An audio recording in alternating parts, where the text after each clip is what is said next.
What's going on, everybody? Welcome back to the Celtics Daily with me, Mike Zakarian. I hope you enjoyed a few days off from the Celtics content. We had to ease into the NFL season to make sure we watched our other Boston teams do poorly. Shout out to New England Patriots. But we are back in the mix, into the grind, as we are now just a few weeks away from players reporting back to training camp, which means we're closer to preseason, which means we are also close. Let's see, we are like 6 weeks away from NBA tip-off. We can finally see the Celtics get cooking as they'll take on the Philadelphia 76ers on opening night. But for today for you, we'll dive into some stuff locked on throughout their top 100 players. We're not going to go over all of them, but we will look at the top 10. We've got a Ben Simmons update, maybe an Al Horford update. Europe seems to be thriving over in EuroBasket, and our guy Mike Zakarian balled out. And then, of course, we'll get into some of your comments. We'll have a Clippers update, all that sweet, sweet good stuff. But do me a favor. If it's your first time here, hit the subscribe before we move on. Let's just build the algo, get those numbers cooking. Speaking of cooking, they weren't. Locked On was not cooking with their top 100. I'm going to focus on their top 10. I believe the Celtics got 4 guys in the top 100, I believe. 5. I think Tatum was in there, Jaylen Brown was in there, Derek White, Peyton Pritchard. Maybe somebody else snuck in there. Now I'm blanking on it, but I'm focusing on the top 10 because I'm gonna reveal the 10, and then you tell me when we think people are wiling. Because my understanding of this is their top 100 in the league right now. So 2025, all right? Number 1, they have Nikola Jokic.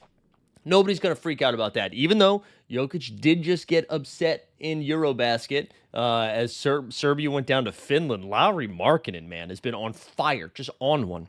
Number 2, Shai Gilgeous-Alexander. Now, okay, listen, he's the reigning MVP, reigning Finals MVP, reigning NBA champion. If you wanna give him an extra little boosty boost, I'm not gonna quabble with that. I'm not gonna quabble with the top 4. I think, me personally, I have Shai like 4 or 5, but I'm fine. I'm fine if you want to put him at 2. Number 3, Giannis Antetokounmpo. Okay, yeah. Okay, cool. Again, I probably would have had him 2. As we saw, he's been wiling out in EuroBasket as well. I believe he's still in it.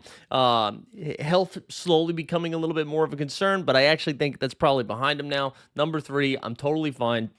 2-time MVP, NBA champion, still at the top of his game. Has been top 3 in MVP voting. It feels like every single freaking year. So I'm not gonna. That's fine. Number 4, Luka Doncic. Now, I'm okay with this too. I know some of you guys are out there Luka haters, not me. He's actually just taken Slovenia. Again, I keep saying we're going to talk about EuroBasket later, so I'll save it. But Luka's been playing out of his mind. We got skinny Luka, men's health Luka, Lakers Luka, whatever you want to say, revenge Luka. So I'm fine with him being 4. I'm okay with Luka 4.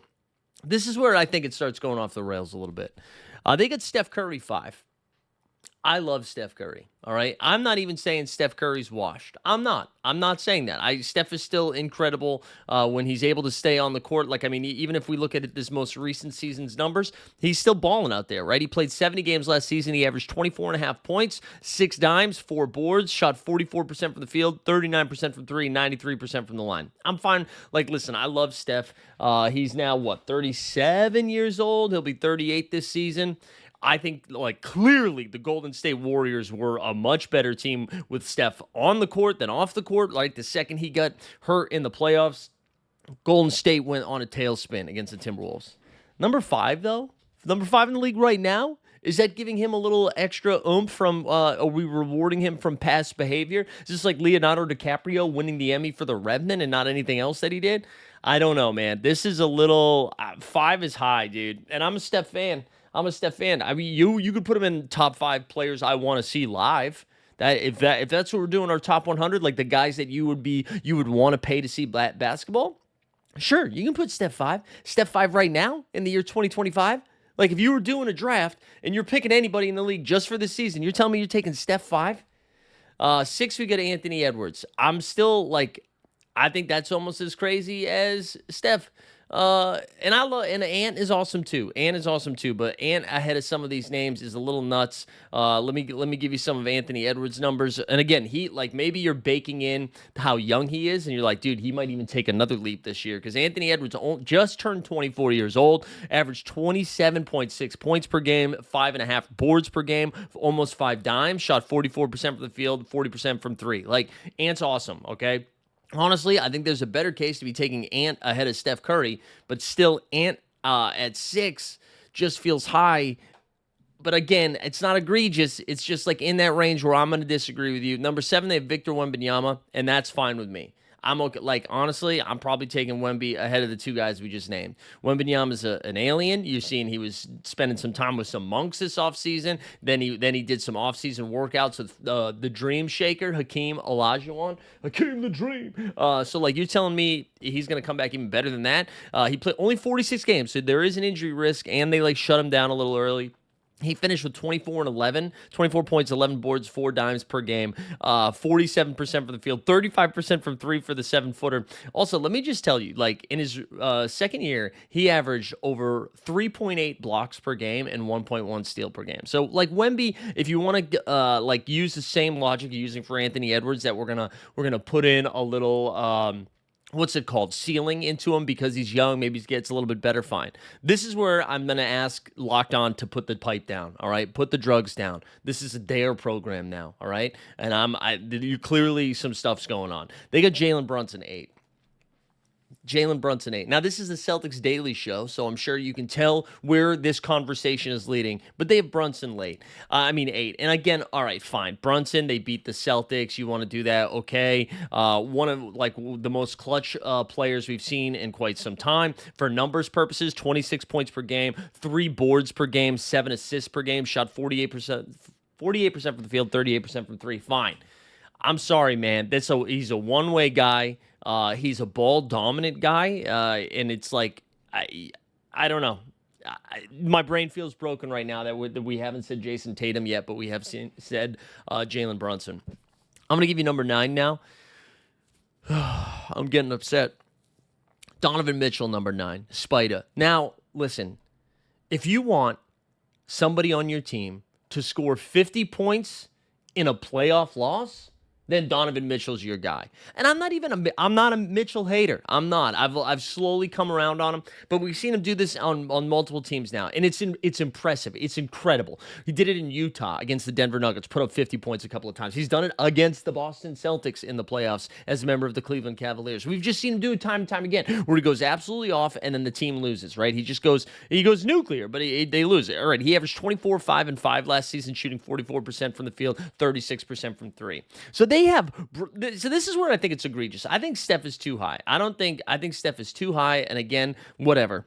I think Ant-Man and Victor Wembanyama, like, if you want to talk yourself into ceilings, I'm open to having the conversation. Then you're going to put Brunson and Donovan Mitchell. They have Jason Tatum 10. You're going to put Brunson and Mitchell ahead of Jason Tatum? What are we doing? What are we doing? All right, I've given you the stats. I've already given you the numbers of what these guys have done. Now, only of the last 2 guys we listed, Donovan Mitchell and Jalen Brunson, incredible offensive players. They are absolutely a liability on the defensive end. They are one-way players. And I'm not saying they should not be ranked. I'm not saying they're bad at basketball. But I'm saying to take them over Tatum is nutso. Right? Last season alone, 72 games. 26.8 points per game. We're going to round up because it's the Celtics Daily Channel. 27 points per game. Almost 9 rebounds per game. 6 assists per game. Shot 45% from the field. 34% from 3 and 81% from the line. Also, one of the best defenders on the team. Elite wing defender. He will guard freaking... If Shai Gilgeous-Alexander is your best player, he'll spend some time on SGA. If Kevin Durant's your best player, he'll spend some time on KD. Can essentially guard 1 through 5. Just get out of here. 10th behind Brunson and Mitchell? I don't see it, man. You can't even play the age card. The dude's 27 himself. I think he's younger than both Brunson and Mitchell, although I said that without looking that up. All right, so Tatum today, 27 and 190 days. Donovan Mitchell is 29. Just turned 29. Happy birthday. And then Brunson is 29. What are we doing? That's terrible. That is a terrible, and maybe they'll come out and say, well, it's because he's hurt. That's stupid. You said it's your top 100 list. No way. No way. Anyway, sorry, that garbage stuff got me fired up this morning. Again, I'm here for the conversation at the top. Jokic, SGA, Giannis, Luka. You can put those 4 in cement, and then we can have a conversation around 5. Me personally, I have Tatum at 5. I have Tatum at 5. I have him ahead. And then if you want to quibble with Ant and Wemby, fine. Steph, you can put in there. But Brunson and Mitchell ahead of Tatum, put the pipe down. Don't do drugs. I'm upset. I was gonna do like a what's the forest fire? What's the bear that tries to prevent forest fires?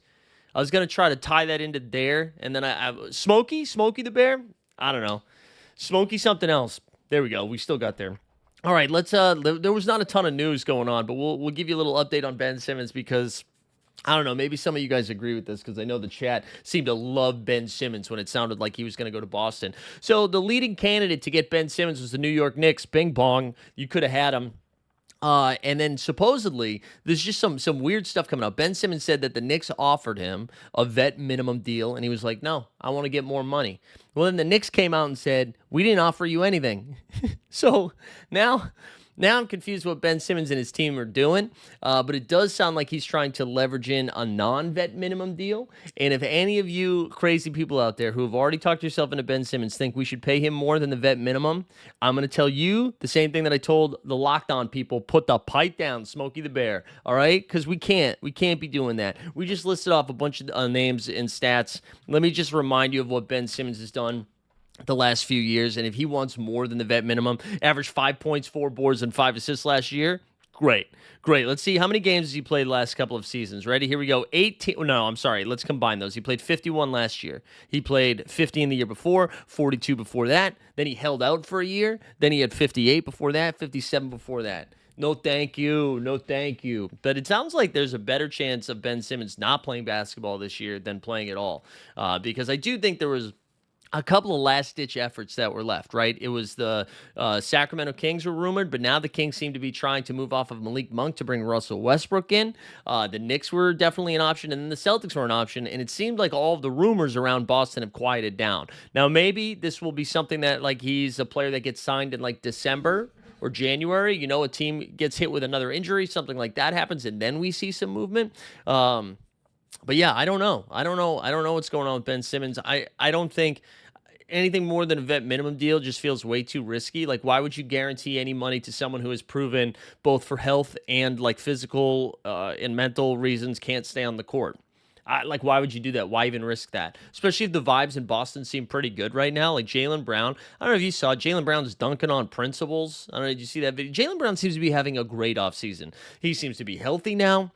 He's back in the lab. They seem very excited for this season. JB's been doing all of these community events. His business stuff, his business acumen's has grown a little bit. Would spend some time overseas, dunking on principles. Like JB and Peyton Pritchard just seem to be enjoying the summer, and I'm happy for him.